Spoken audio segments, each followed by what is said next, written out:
그 주님의 은혜, 그 은혜 안에 머문 자로 살게 하시는 주님 감사합니다. 사도신경으로 우리의 신앙을 고백하겠습니다. 나는 전능하신 아버지 하나님, 천지의 창조주를 믿습니다. 나는 그의 유일하신 아들, 우리 주 예수 그리스도를 믿습니다. 그는 성령으로 잉태되어 동정녀 마리아에게서 나시고 본디오 빌라도에게 고난을 받아 십자가에 못 박혀 죽으시고 장사된 지 사흘 만에 죽은 자 가운데서 다시 살아나셨으며 하늘에 오르시어 전능하신 아버지 하나님 우편에 앉아 계시다가 거기로부터 살아있는 자와 죽은 자를 심판하러 오십니다. 나는 성령을 믿으며 거룩한 공교회와 성도의 교제와 죄를 용서받는 것과 몸의 부활과 영생을 믿습니다. 아멘.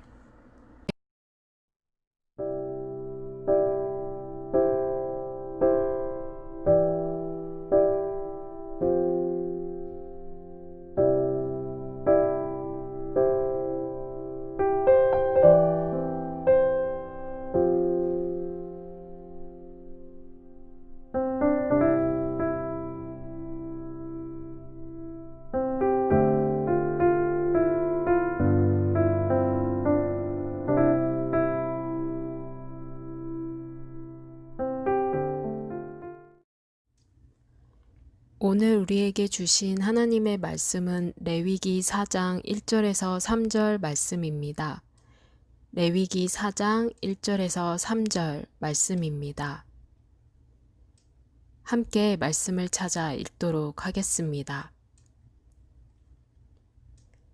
주님께서 모세에게 말씀하셨다. 너는 이스라엘 자손에게 다음과 같이 일러라.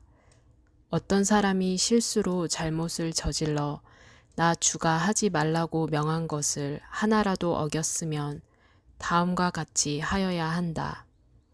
특히 기름 부음을 받고 임명받은 제사장이 죄를 지어서 그 벌이 백성에게 돌아가게 되었을 경우에 그 제사장이 지은 죄를 용서받으려면 솥대 가운데 흠없는 수 송아지 한 마리를 골라 속죄 제물로 주에게 바쳐야 한다.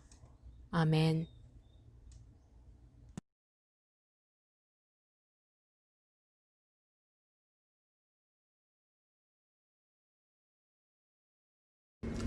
샬롬, 여러분, 이번 주는 비가 많이 내렸죠?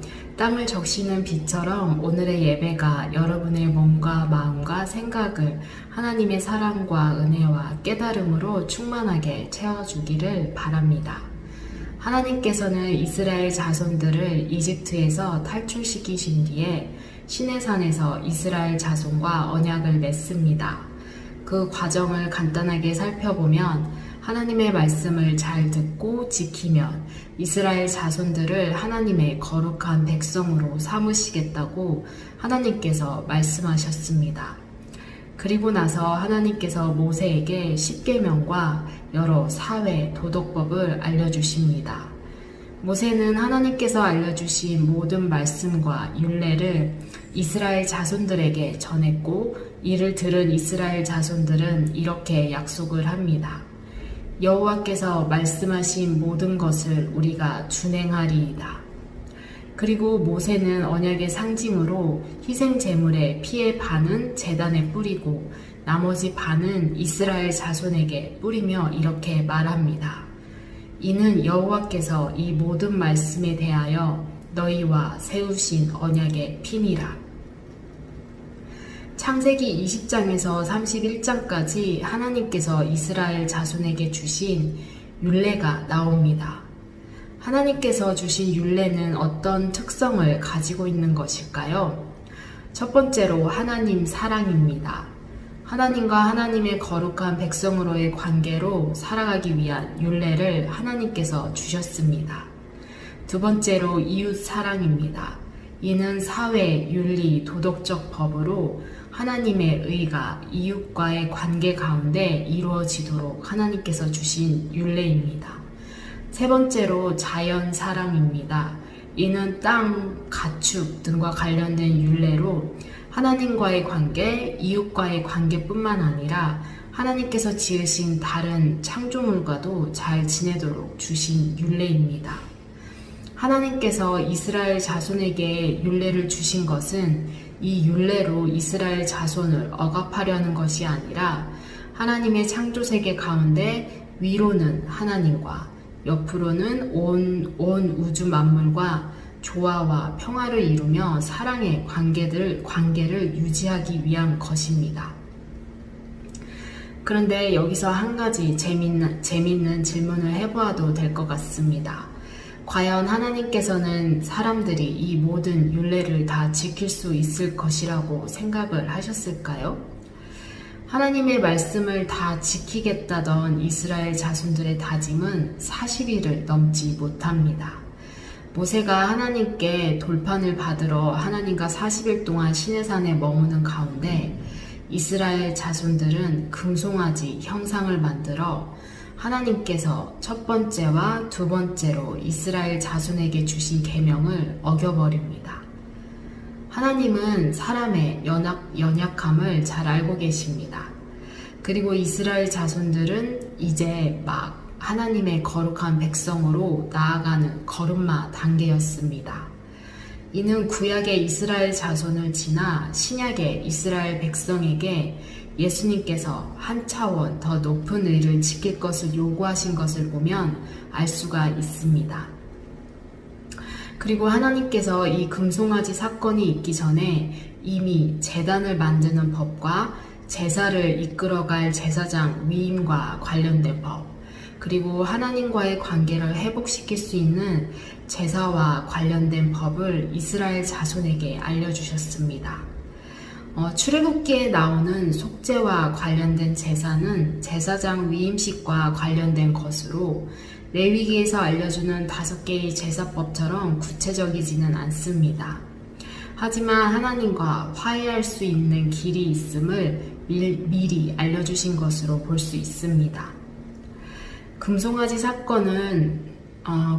사건에서 회개하지 않은 사람은 죽음을 당했지만 그 회개하고 돌아온 나머지 사람들은 하나님과 다시 언약을 맺고 가나안 땅으로 가는 여정을 계속해서 해 나갑니다. 하나님의 거룩한 백성으로 어떻게 가야 하는지를 알려주는 레위기에서 가장 먼저 나온 율례는 바로 제사입니다. 지난주에 우리가 함께 알아보았던 번제, 그리고 소제, 화목제, 속죄제, 속건제 총 5개의 제사가 레위기에서 제일 먼저 나옵니다. 그만큼 하나님은 우리들의 죄로 인해 하나님과 깨어진 관계를 회복하고 우리와 함께하길 원하시기 때문입니다.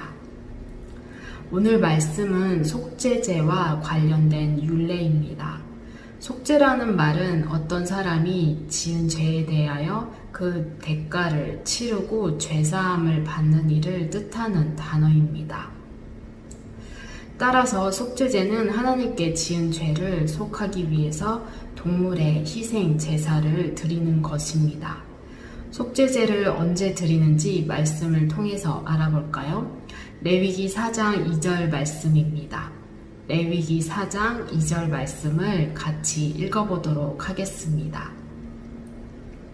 네, 레위기 4장 2절 말씀.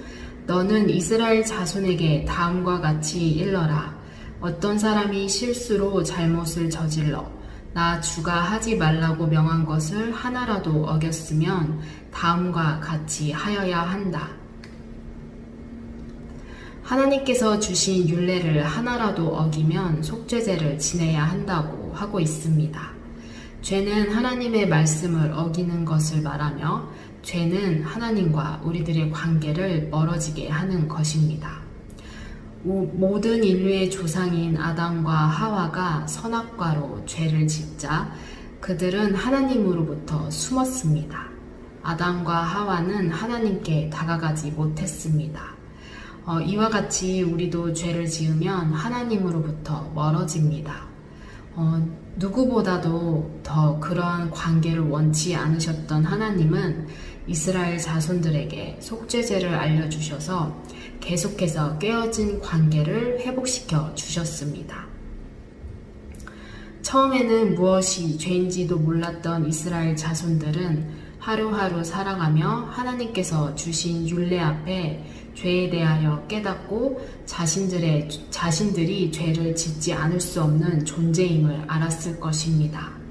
그래서 하나님께서 알려주신 속죄제를 꾸준히 하나님 앞에 드렸을 것입니다. 우리도 삶 가운데 죄를 짓지 않을 수 없습니다.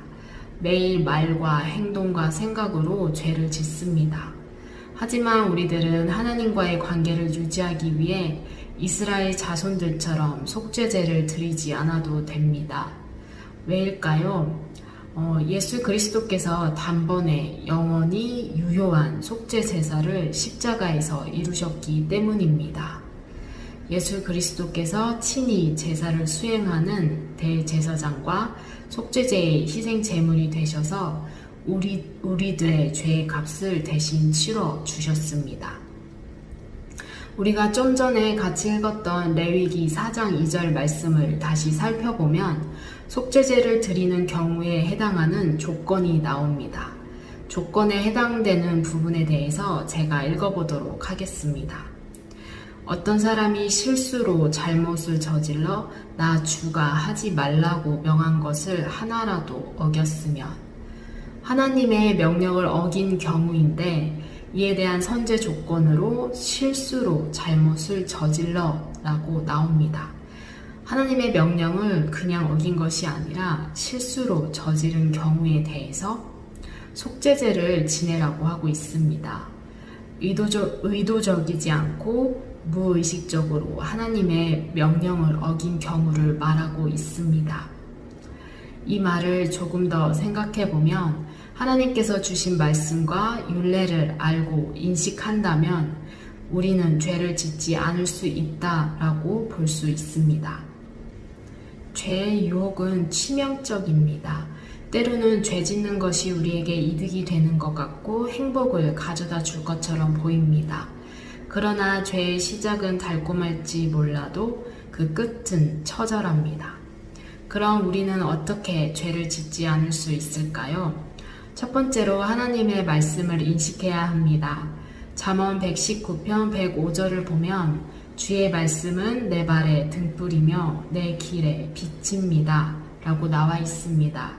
하나님의 말씀인 성경은 우리 삶의 여정 가운데 등불과 빛의 역할을 합니다. 빛은 어둠을 쫓아냅니다. 하나님의 말씀을 가까이 하고 그 말씀을 인식하면 우리의 삶의 틈새로 들어올 수 있는 죄를 막아줍니다. 두 번째로 예수 그리스도가 우리 안에 계심을 믿는 믿음입니다. 예수 그리스도는 누구신가요? 우리를 위해 죄와 사망의 권세를 이기신 분입니다. 우리가 때로는 죄를 짓지 않을 수 있습니다. 하지만 어느 누구도 죽음은 피할 수 없습니다. 유일하게 이러한 죽음의 권세를 이기시고 부활하신 분이 바로 예수 그리스도입니다. 죽음을 이기시고 부활하신 예수 그리스도가 우리 안에, 우리 중등부 친구들 안에 계십니다. 세상보다 큰 분, 예수 그리스도께서 우리 안에 계십니다. 죄와 사망 권세를 이기신 예수 그리스도가 내 안에 계심을 믿고 그분을 의지하면 우리는 죄에서 멀어질 수 있습니다. 나의 힘과 능력을 의지하는 것이 아니라 나의 가장 약한 부분에서 가장 강한 부분까지 나의 모든 것을 아시는 예수 그리스도를 의지하시기 바랍니다. 우리들의 든든한 반석이신 예수 그리스도를 의지하여 죄에서 떠나 예수님께서 이루어 놓으신 그 승리를 우리 모두 함께 경험하기를 바랍니다. 기도하겠습니다. 하나님 아버지, 우리는 날마다 죄를 짓는 연약한 존재입니다. 우리들을 긍휼히 여겨주시고 부활의 예수님을 믿는 믿음 안에서 다시 회복되고 주님 안에 거할 수 있게 하여 주심을 감사드립니다. 성령 하나님, 주님께 더 가까이 우리들을 인도하여 주시옵소서. 감사드리며 예수님 이름으로 기도드립니다. 아멘.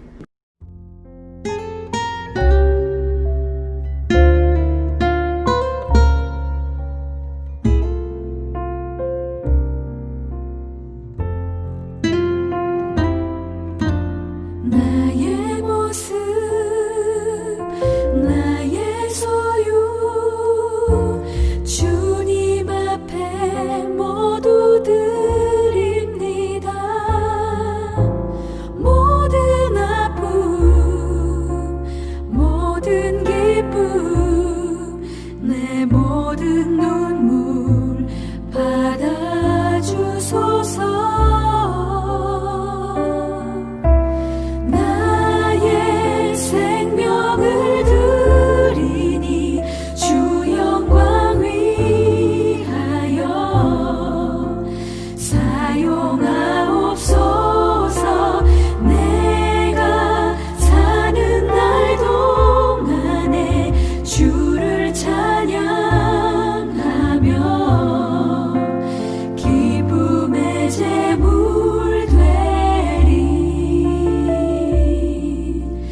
나를 받아 주소서.